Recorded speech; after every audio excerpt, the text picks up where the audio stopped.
The following program is made possible by Wells Fargo. Wells Fargo, the next stage. For 10 years, he was the voice of the San Francisco 49ers. We find out what's next for Ted Robinson. He's here, the game is sports, and the game is on.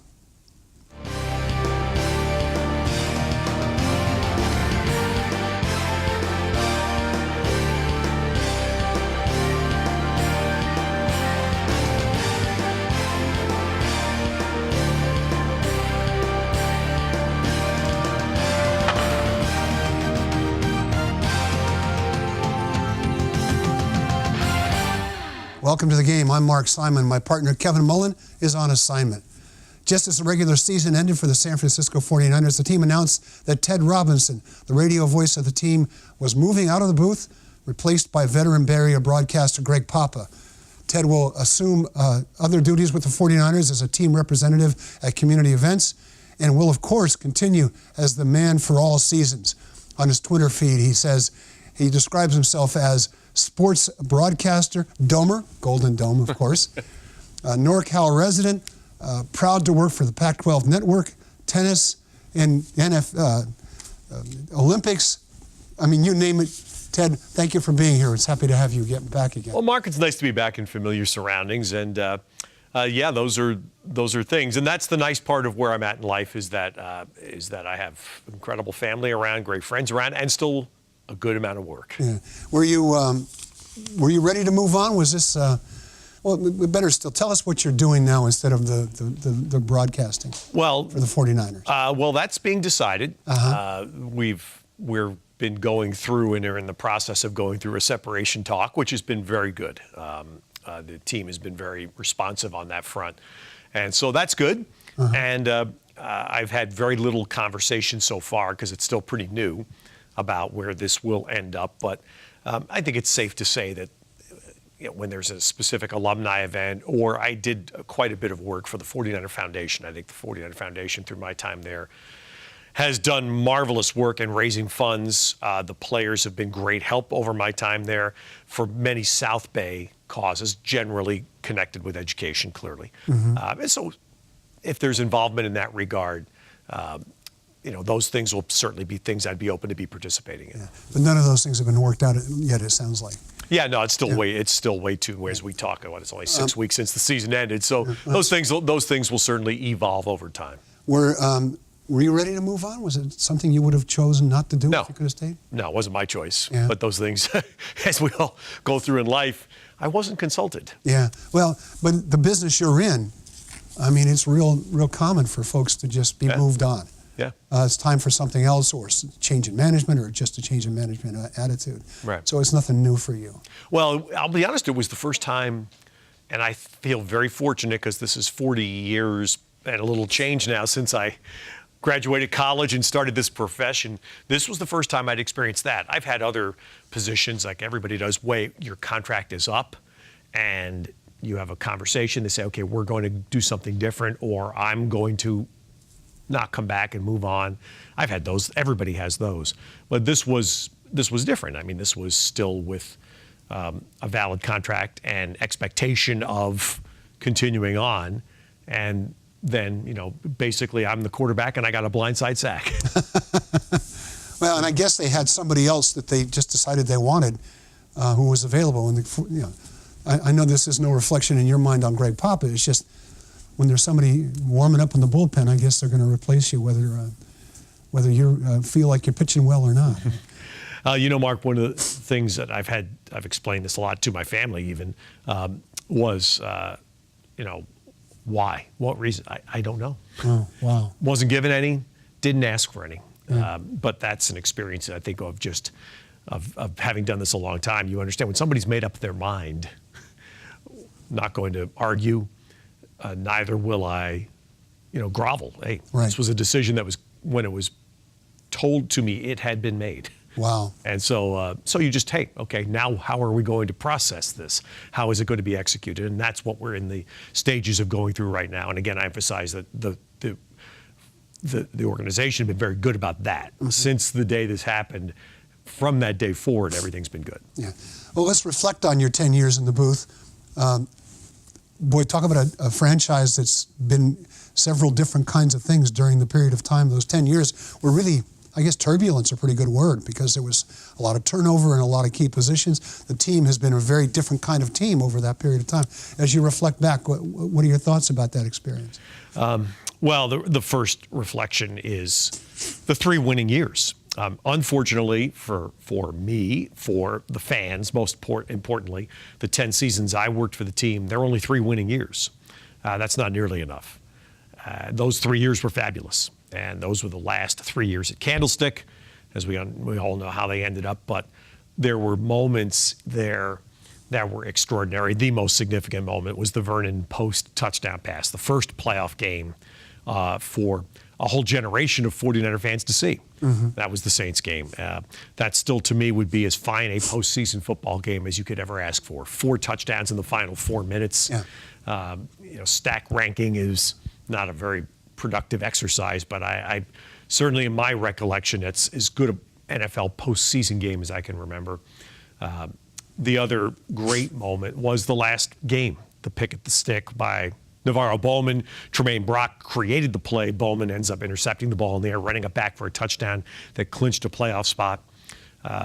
The stadium shook. Both of those moments, the Vernon Post touchdown pass, where I actually said, "Can you feel Candlestick?" Yeah, I remember because that. you could. Yeah. You could feel it. And the Navarro Bowman pick in the final game there, those were the highlights.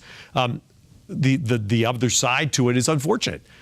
There has been not enough winning. Way too much change.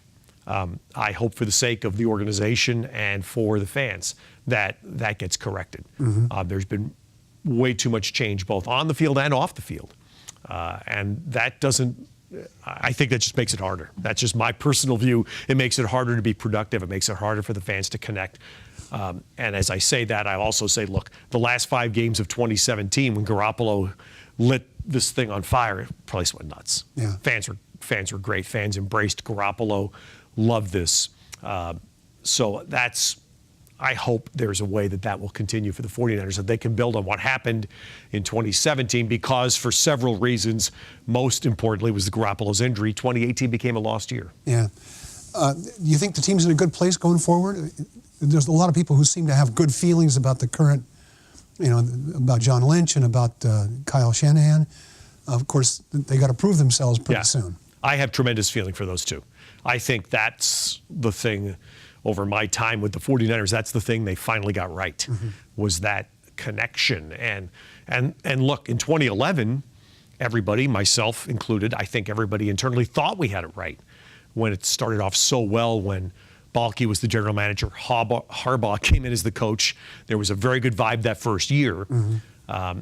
That led to the Vernon Post playoff win and then the close call in the championship game to the Giants. That didn't last, unfortunately. Yeah. This one, I think, will last. At least with John and Kyle, it will. Mm-hmm. Now, they haven't won enough games yet, and that's very obvious. There has been much more stability on the football side. They did something that was painful, I know, but I think important for football at the end of the season. For the football, the other change they made was they made a major change in the medical staff. Right. And sitting in the chair I'm in now, I'm not in favor of seeing change made, but I understand that was an issue. In football, you just can't play with injured players. Yeah. And that's, I know, sounds like a wow, advanced 101 intelligence there. But it's become so much more a factor, Mark, I think, because the safety issues are paramount in the game right now. We're going to get into that in a second. Let me stop you there. We're going to take a quick break, but we'll get back into that topic when we come back from the break. Stick around. We'll be right back.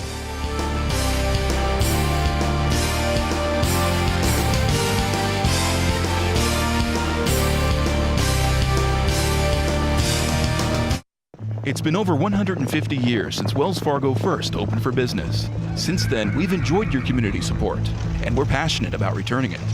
Every day, Wells Fargo team members roll up their sleeves and donate their time to organizations and charitable groups throughout the Bay Area. Nationally, we've committed even more. In just the past 2 years alone, we've donated over $70 million to support schools and educational programs.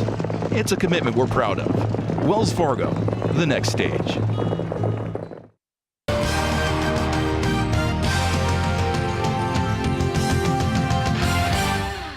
Welcome back to the game. I'm Mark Simon, and over here is our friend Ted Robinson, who's gracious enough to be with us and talk a little bit more about football. We're talking about injuries specific to the 49ers, that they realized they didn't have the medical staff they needed to really take care of their players. But that's part of the issue, I think, is there's a growing uneasiness a lot of people have that the sport has just become too dangerous.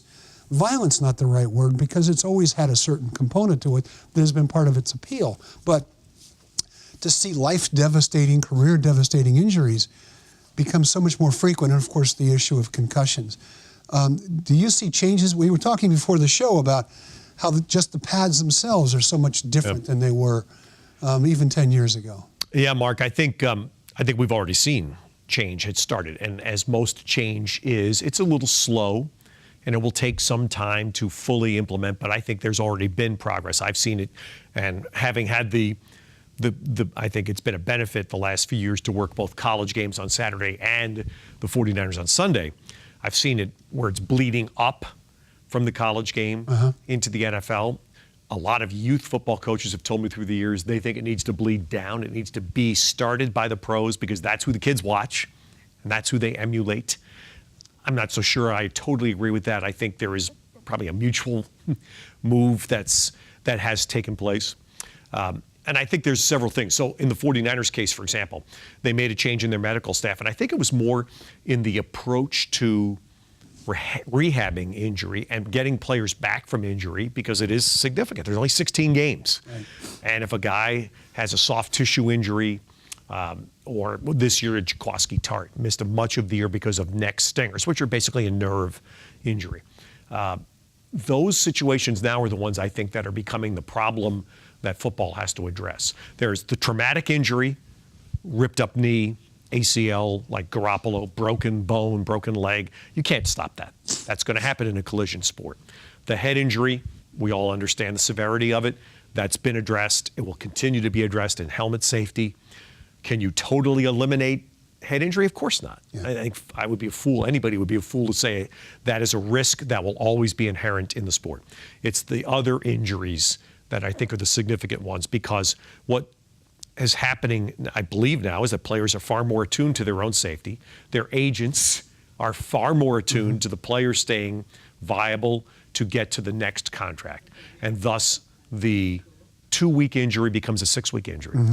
That's a problem in football. And I know that sounds harsh, but I truly believe it, and it's something I think was really at the root of what the 49ers were addressing. So, we have this issue of injuries. We have the Patriots, who seem to win again, one of the worst Super Bowls anybody's ever watched. The bad call in the Saints game before the Super Bowl. Is the NFL on the wane? Is it a troubled organization? Well, there's no indication of that this year. I mean, the ratings were up this year.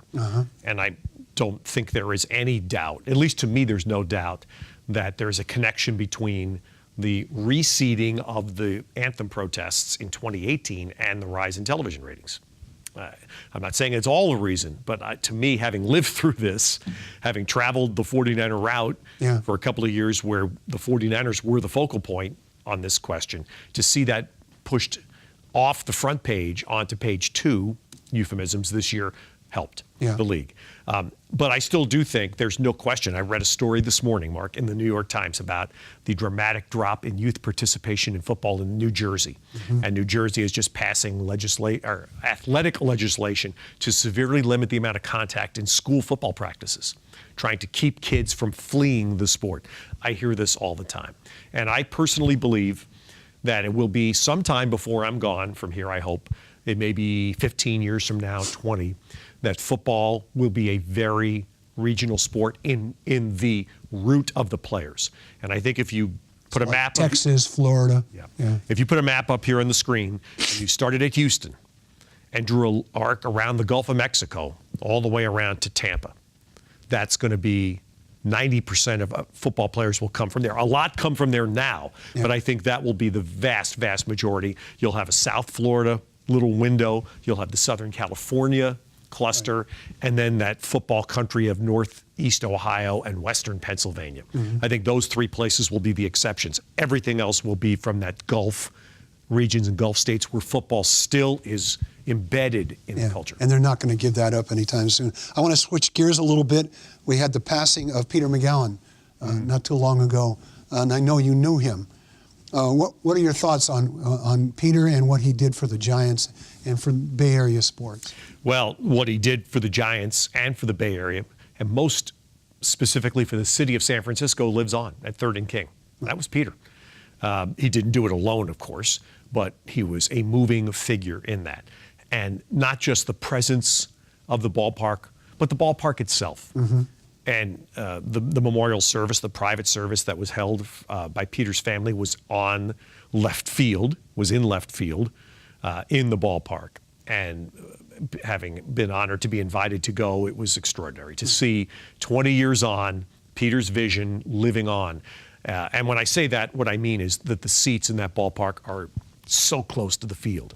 The bullpens that are still in the field of play in foul territory, but the bullpens that are in the field of play, that was Peter, because he wanted to mimic Wrigley Field.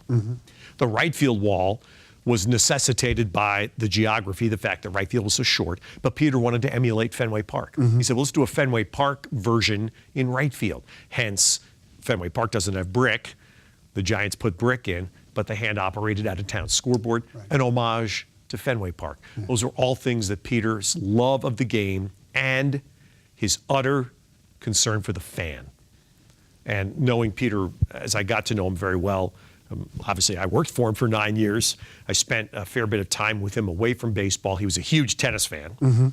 But I totally respect Peter's regard for the fan. He sat in the stands. Peter never sat in the owner's box. And he sat in the stands on the road too.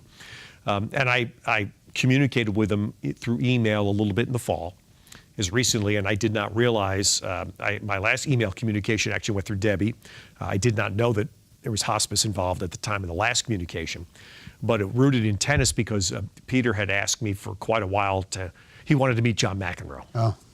And so finally, it was either 2000 or 2001, and I arranged, John was coming to San Francisco, and I arranged, and John sat with Peter and Debbie Magowan in their seats right on the field at a game. Barry Bonds saw this, and he's in the on-deck circle, and he starts talking to John, and he says, look, if I hit one tonight, I'm giving you the bat. Well, of course, Bonds in those years hit home runs every game. He hit one that night, and he walked over and he gave John the bat, which John then took home, and he still has in his home in New York. And Peter was ecstatic. I mean, he just loved the fact that this was marrying his love of tennis and his love of baseball, and of course, involving Bonds, the first significant move Peter made when he and the group bought the team and saved him for San Francisco was to bring in this signature player. And back to your original point, you're so close that the player can turn and talk. Absolutely. We have to take another break. Stick around. We'll be right back with Ted Robinson.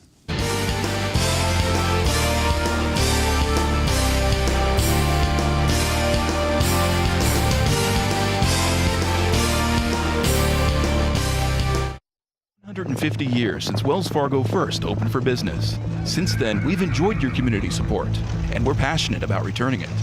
Every day, Wells Fargo team members roll up their sleeves and donate their time to organizations and charitable groups throughout the Bay Area. Nationally, we've committed even more. In just the past 2 years alone, we've donated over $70 million to support schools and educational programs. It's a commitment we're proud of. Wells Fargo, the next stage.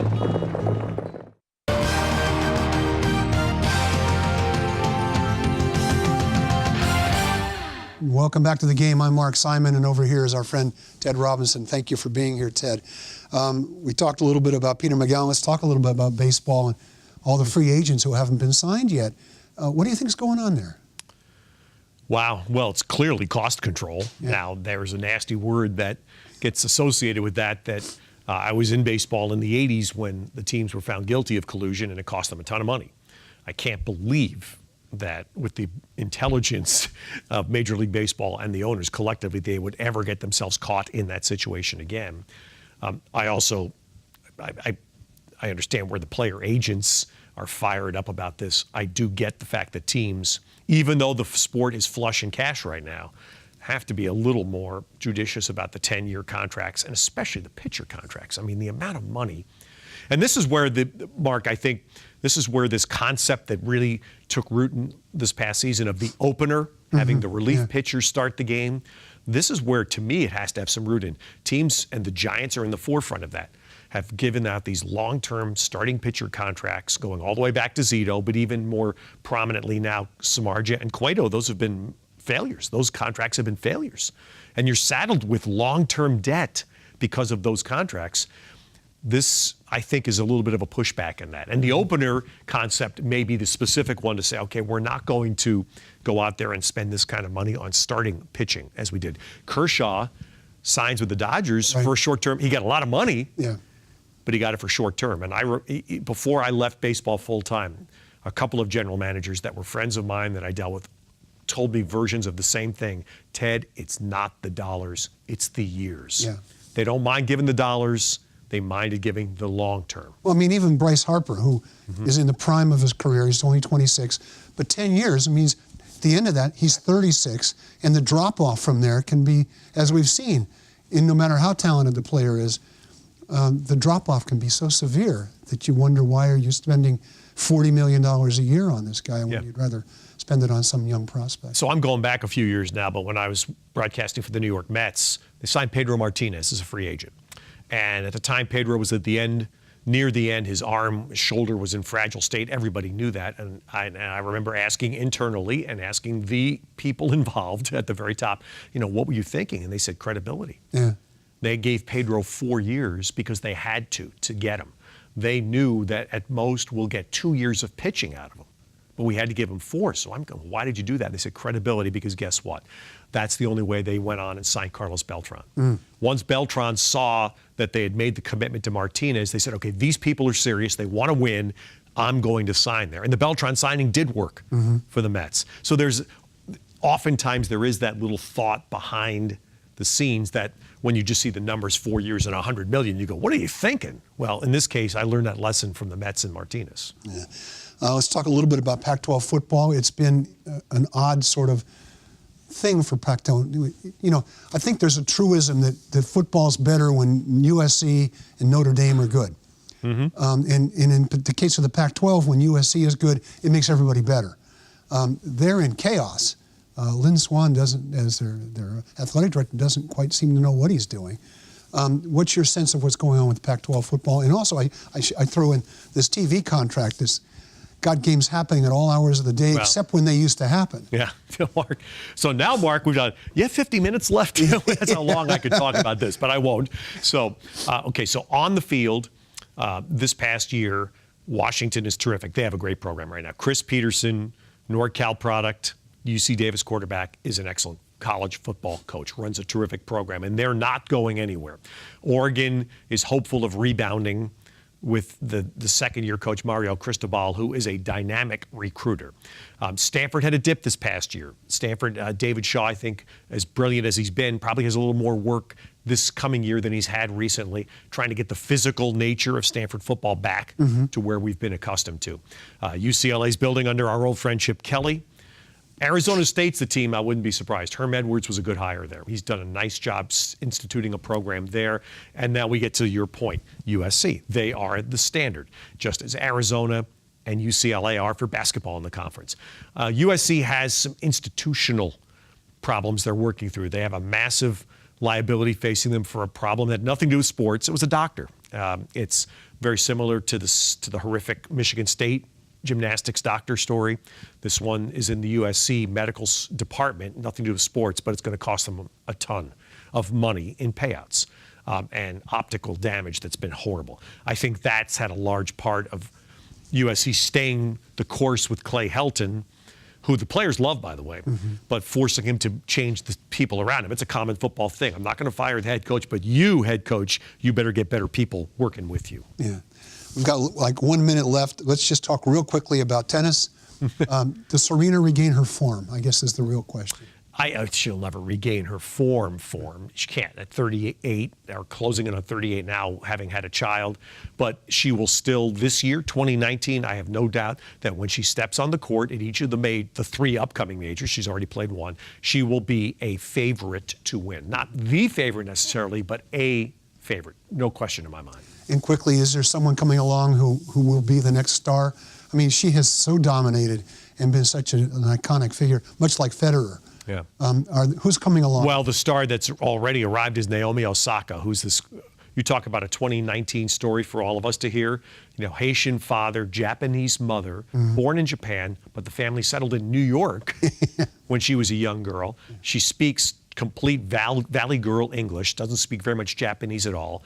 Because of pride, country pride, the Japanese have embraced her. And with the Olympics taking place in Japan in 2020, she will be a national figure there. But she's won the last two majors, the U.S. Open in the fall and the Australian Open last month. She has arrived. Now the question is, can she sustain? No one has been able to sustain this success in really this decade that has still been owned by Serena. Yeah, it's hard to imagine just how driven Serena is. But in any event, we're out of time with you. Ted Robinson, thank you for being here.